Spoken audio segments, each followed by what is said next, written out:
So the following is a conversation between Samira Joy Frauwallner and Russel Peterson. Samira is a journalist at Business Insider in Berlin and my lovely niece. Russel Peterson is the co-founder and lead engineer of Munro EV.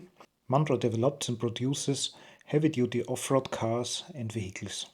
This interview with Russ and Samira was done during my stay in Scotland in spring 2024. I think now we're good. Good? Yes, perfect. Happy? Yes. You as well? Yes, good. Okay. So we are right now in one of your cars. Yep. Which is great because now you can smell the car, you can feel the car, and you can get the whole experience. How is it for you after all these years now of thinking about the car to actually sit in your own electric Munro? It's really quite strange. It hits me when I'm driving. Like, we do a lot of long trips with the prototypes, and sometimes I'll be driving down the road and then I'm like, I designed this. I built this. It's obviously the team built it as well, but it's my creation, and it's just sometimes a bit scary when you're going down the motorway at 70 miles an hour or whatever, and then you're like, oh yeah, this is my creation. It's like I'm responsible for safety and everything like that. So, but it's been a lot of work, and it's been a big product of effort from the whole team, and also from customers, of their input and feedback. But I'm quite pleased to say that most of our original concept hasn't changed, which is quite nice. I think we got it right from the start with the materials you see, the rugged interior. So yeah, it's impressive, and I'm very proud of it. Yeah, I think so. Like you said, 70 miles an hour. How many miles an hour is the maximum? 80 is the absolute maximum. You can't do more than that. Okay, and there are two different types of motors, right? Yeah, that's right. You have right. the 170 and the 380. Am I got it? Did I get Yep, it? that's right. Yeah. Okay. Yep. So we do the 170, which is more for if you don't really need to tow a trailer or anything like that. It can still tow, so around 1,500 kilos or 2,000 kilos. And then the bigger motor is for people that really, really need the power. So they're going to be carrying a lot of equipment or towing a trailer, or in the case of Dominic, he could be recovering another vehicle, or he's obviously carrying a lot of payload. So it makes sense for him to have the bigger motor. Okay, and the bigger motor, does it need more battery? Load battery, you know what I mean? Yeah, so we have the same battery pack for both vehicles, the overall capacity, and the system is sized for the big motor, so all the components are for the big motor. There's only a few changes with the smaller motor, one inverter instead of two, for example. Okay. But the system is entirely modular, so until the vehicle goes into final assembly, it could be any vehicle. Sorry, we can see you right now. That's okay. Okay. Okay, yeah. No, that's okay.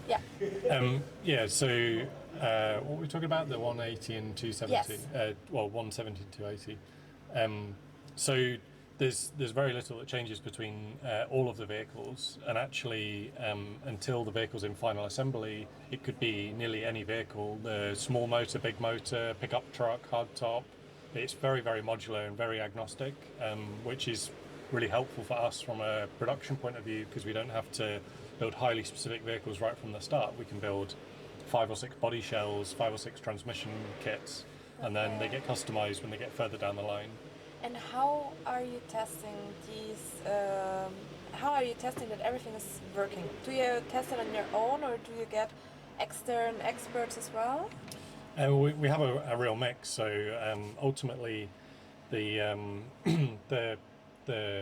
reliability and the safety and the quality of the vehicle is all down to us as a company. We take ultimate responsibility for that. But for enable us to do that, we do a mixture of things. One is we do our own testing and our own test regimes. We also bring in specialists for testing and validation, particularly around safety features. And then we also involve our customers. So we do pilot and trial vehicles in exactly in the environments that they'll be operating in, whether it's on a wind turbine or in a mine or on a farm or on some crazy expedition the other side of the world. We want to test the vehicles in situ and make sure that we get the right data rather than just trying to like simulate things. Okay, and do you know how many hours of testing there already have been? We were trying to work this out the other day. I think we've done so something around 1,500 hours over the last 12 months. So, but nearly all of that has been off-road. We've done around 10,000 miles on the road. So, but it's not so much a big focus for us. Like obviously, a lot of the components we use are already validated on the road. So we just need to check the overall dynamics of the vehicle. It can accelerate, it can brake, it steers properly. But the actual reliability of the running gear, we don't have to worry about too much on the road. But where we've really focused is off-road, so making sure that it outperforms any other vehicle off-road, and making sure the suspension setup and everything is correct for off-road use, and the traction control and the steering. And yeah, we've spent a lot of time with specialists, people that drive these vehicles every day. So we've worked with mountain rescue, we've worked with off-road driving instructors. We've worked with wind turbine technicians to check that the vehicle performs as they expect it to. Nice. Okay. And there's one thing I was very interested in. Like you got all these big names on the market. Of course, there are some names. There are not many though. It's too less in my opinion. And like I just tell you 4 of them. You will know them. Like the Rivian R1T. Yep. The Ford 150 Lightning, the Cybertruck, of course, and the Hummer EV. Yeah. And I would be interested in what makes your car more capable of heavy off-roading than in comparison to them. There's a few features that are really unique to Munro. Firstly, the drivetrain and the way we have the drivetrain set up. So all of those vehicles that you talk about, they all have separate motors for the front and the rear of the vehicle. And this is really good because it means that you can use all the space underneath, and you can have you don't need a drive shaft or anything down the middle, so you can use all of that space. The bad part about that is that when if you've got a motor in the front and a motor in the back, and then you lose traction at the front, that motor is now useless. You're only now relying on the back motor to push you forwards or whatever. And these brands quote these huge numbers about horsepower, 400 horsepower, 600 horsepower, 800 horsepower, even more. The problem is that if you've got 400 horsepower and 200 in the front, 200 in the back, then once you lose traction... So the problem is if you've got 400 horsepower, 200 in the front, 200 in the back, for example, and you lose traction on the front axle, then you just have 200. You don't have 400 anymore. Okay. So we saw that we could use a smaller motor, so less rare earth metals, less weight, less complexity, by having the motor in the middle of the car and driving both axles.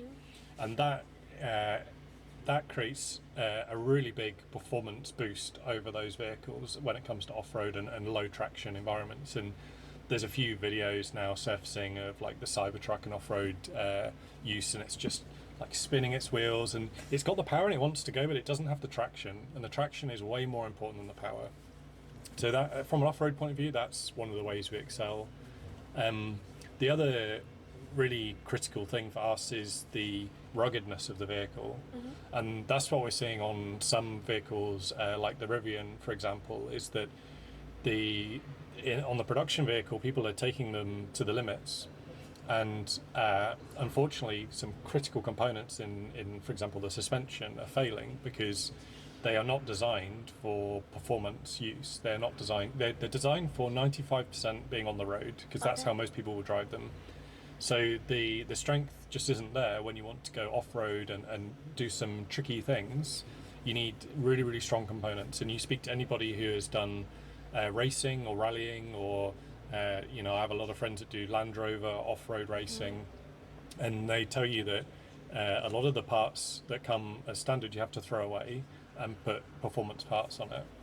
So what I did when we started this project was I just went straight to those companies that build those performance parts, and I said, I want those on the vehicle by standard. I want race components on the vehicle, because I know that people will want to take this to 110% of its abilities, and I don't want something really stupid to fail. So we picked super high quality components, but overall these components are not expensive because they're simple. They're just more material, but they're not any more complicated. So strong parts is like a really important thing for us. I was not expecting this.